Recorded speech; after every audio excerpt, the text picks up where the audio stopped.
Hi, I'm Andrew from Apt. This is my old pal Carl, and we're going to tell you about our 10 favorite things from CES, the big tech show in Vegas. Carl, you've got the first one that you're going to talk about. From what I understand, you love giant TVs, but you hate wires. Is there possibly a product that could suit all of those tastes? Well, I'm glad you mentioned that. Yes, there is a product that can solve both issues. So LG this year is showing off a 97-inch OLED, very similar to the G2 series that we saw in 2022, but there's no wires. All it has is a power cord that goes from the monitor to the wall, and then it's got a little box where all of your inputs are going to be located, and that's going to stream the picture to the TV. Now, is that going to be able to stream pictures fast enough? I mean, that seems... why do I want that? Why do I want a TV without any wires? And is it gonna work as well if I'm buying a TV that's as big as my apartment? So word from the show is that yes, it's going to work just as well. It's got 4K at 120 hertz. There's been no mention of any kind of lag. So it's looking like this is going to be a product that is going to work really well and get all of those cords out of the way so you just have a nice clean monitor on your wall. Wow. Any other TVs you want to tell me about, Carl? Yeah, as a matter of fact, Roku announced that they're going to be making their own TVs. Right now, as it stands, 1 out of every 3 TVs that are sold in America have Roku built into them. So this was kind of a big step for them because now, instead of just supplying the software, they're going to be supplying the hardware as well. You're not going to have to buy a little Roku stick. You can actually buy a full Roku TV. So you can watch the Weird Al movie on that TV? That's right. Are you going to be allowed to watch things other than the Weird Al movie on that TV? No, they actually have that on a 24-hour repeat. So like Christmas Story at Christmas? Exactly. Okay. No, all right. You'll have access to Roku's full lineup of all their smart stuff and everything that they offer. So it's going to be exciting. They didn't show off any demos of it yet, so image concerns are still, potential. We got to see the hardware. We got to know hardware. Exactly what it looks like and all that.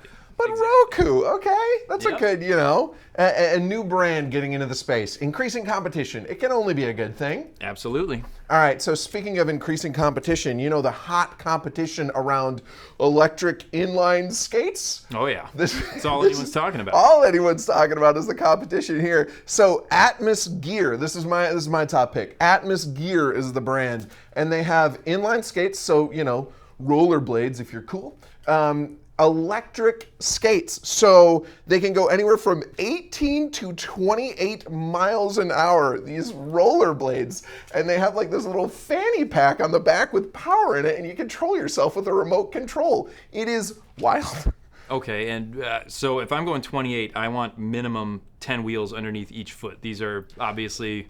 There's, right, as many wheels as you want. Okay. Let's say 100, no, it's 3 wheels each. But there's these giant wheels. They don't look, so the rollerblades themselves look normal for, rollerblades, but 3 big wheels and you're powering yourself. But I think the idea is that the motor, if you're going up a steep hill, okay. You get a little help.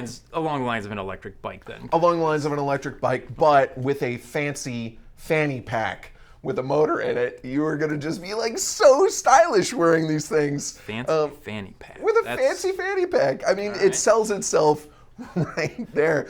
You don't have any goofy things that move themselves to talk about, do you? You couldn't possibly. As a matter of fact, I have one, and it's the Gluxkind Stroller. So I am a parent. I have 4 kids. Something like this would have been pretty helpful. So along the same lines as those rollerblades, this actually has motors built in that are going to help you push as you're moving your stroller. Okay. But it can detect if you're picking up your baby and the baby's fussy. So you pick up the baby and the stroller is actually going to go in front of you and push itself. So now you don't have that stress of carrying an angry baby and trying to push a stroller with all your stuff in the bottom of it. It just drives straight on in front of you. Do you know what happens if we come to a turn or something? I imagine at that point you got to take over again. Yes. So there's going to be times where you're going to have to take over, but it has the ability to recognize obstacles. It has the ability it plays white noise. So if you want to put the baby back in and try and get them settled down, it'll play some white noise. It can rock back and forth. All of this without you having to kind of intervene. It's going to help calm your baby down. And it senses when your baby gets fussy. Does it sense when you get futsy?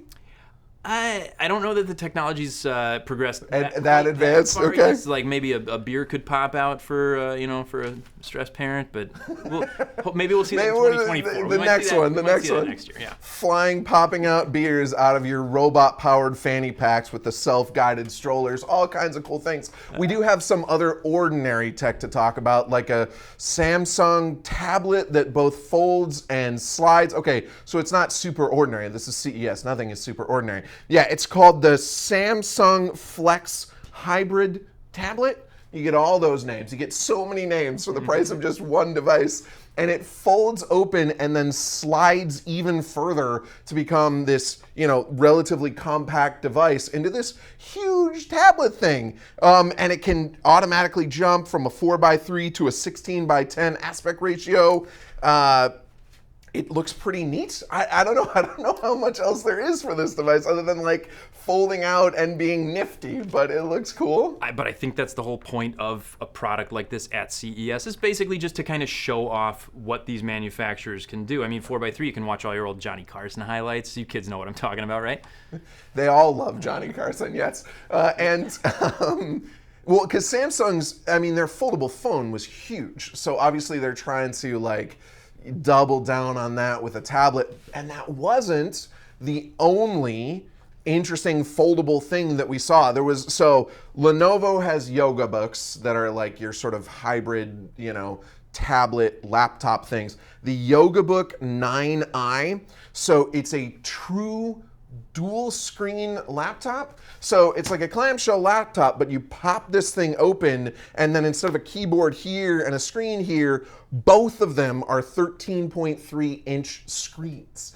And then so you have this dual screen thing. The bottom can turn into a digital keyboard if you want, or they have a whole bunch of accessories. There's this kickstand, so you lean it up and then you got both screens vertical, or you can turn it horizontal. There's an extra keyboard accessory. So a hybrid fancy laptop thing from Lenovo, because we can't get enough of old electronics, but in new shapes and sizes. It's pretty exciting. Very exciting. All right, and then you've got something, speaking of old electronics in new shapes and sizes, cars have always been a thing at CES. No. But in this sort of circumstance, we have one from Sony for some reason. Yeah. They actually they've talked about concept cars before, but now it kind of is real?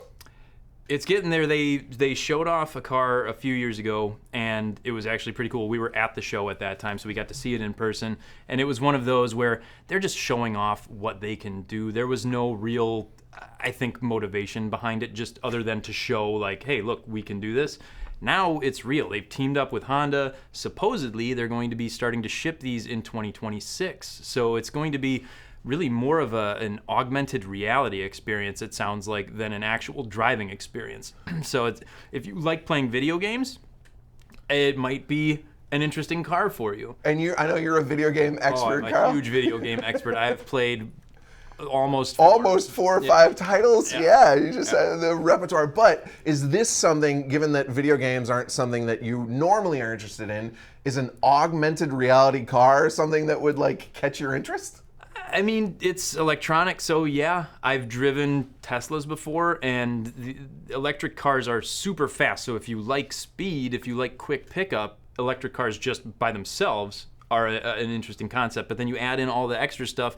In my mind, I'm a little older, so in my mind, I just go to, okay, there's more here that can break. But it's good that they're taking their time to really probably make sure they're ironing out all those bugs before they send it out to the public. Okay, so if the video game car does excite you, but maybe it's not up your alley, I don't know, maybe there are other cars that were at the show that excite you that much more? BMW has their new, it's the iVision D, and the couple things I noticed about this one that I liked.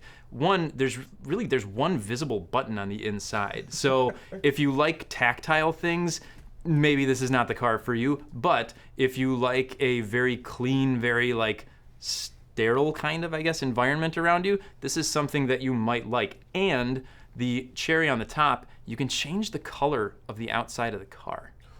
What? Yeah.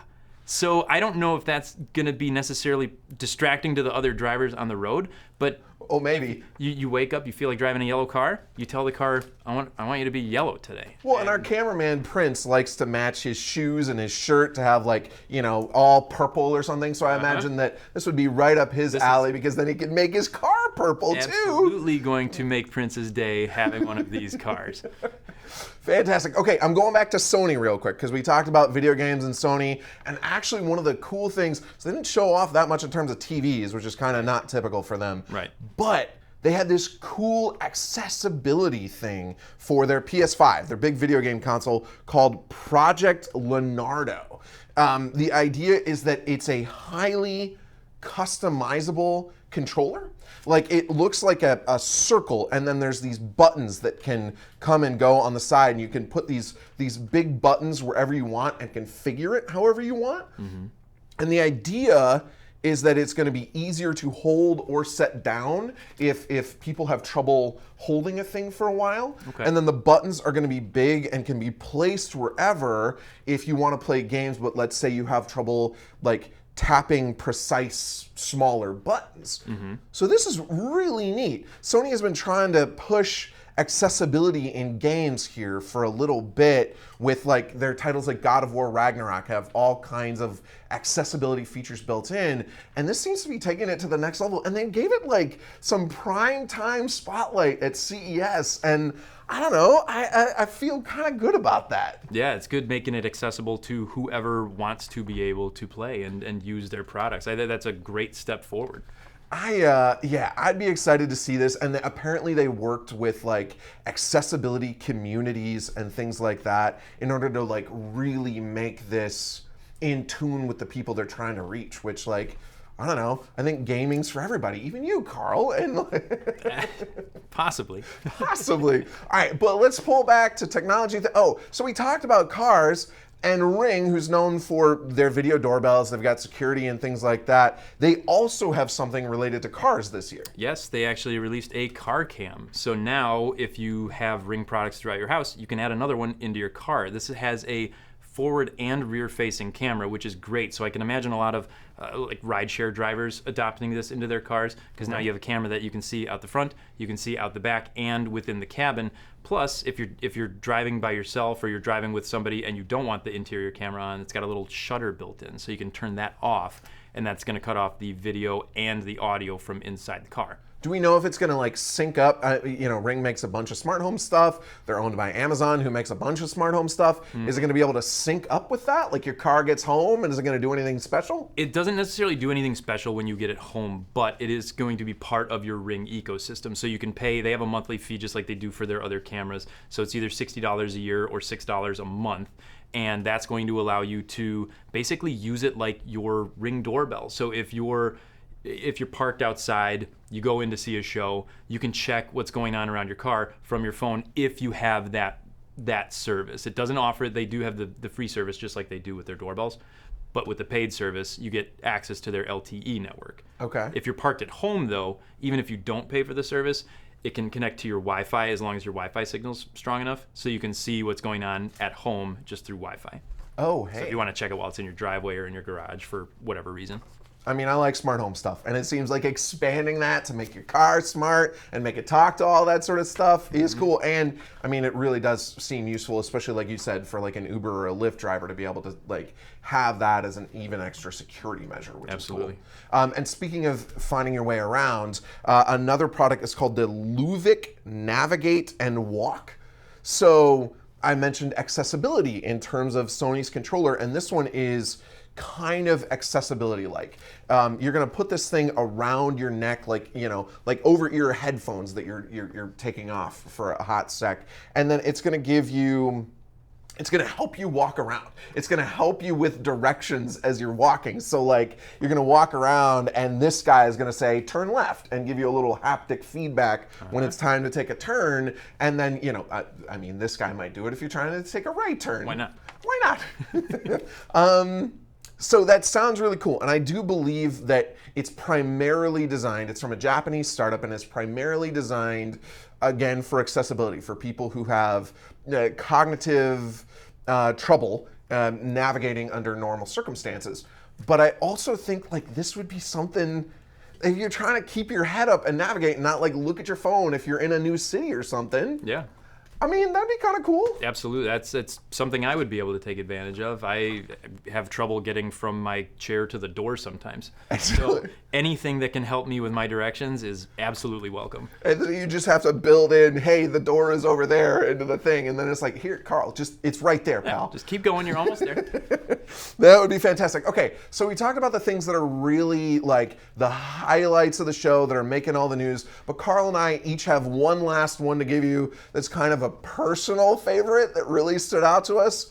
So Carl, tell me about this bird feeder. So it's a bird feeder that has AI built into it, and it's going to recognize up to 1,000 different species of birds. Okay. Which is, how many species of birds are there? There are probably more than 1,000, is my guess. 1,001, maybe? Yeah, okay. but if you live in an area and you get a lot of animals in your yard, something like this is really, it's cool. Even if you don't really care about birds that much, it would still be interesting to learn what is in your yard. If you've got kids, you could show it off to them and start them maybe on a new a new adventure. And so it'll recognize, and does the app like, remember the birds you've seen or anything like that? They haven't released a whole lot of data on it yet. I imagine the app is probably going to keep track of what has been at the bird feeder. If it can recognize it, it should be able to mark down that a particular bird is there. And so that's pretty cool, especially if is ornithology the right word? Is that the study? That's the right word. My limit on words is about 3 syllables. So yeah. That one's if it's not, let us know in the comments and just let us have it. Okay, so mine, I'm going with the Aeolus Aeo Robot. This was at CES a few years ago, but it was super concept-y, and now it's much closer to being an actual thing. And I love it because I want a home robot to do my chores for me, Carl. That's all that I want. And I mean, I love chores. Listen, it's just great. Everybody loves chores. Right.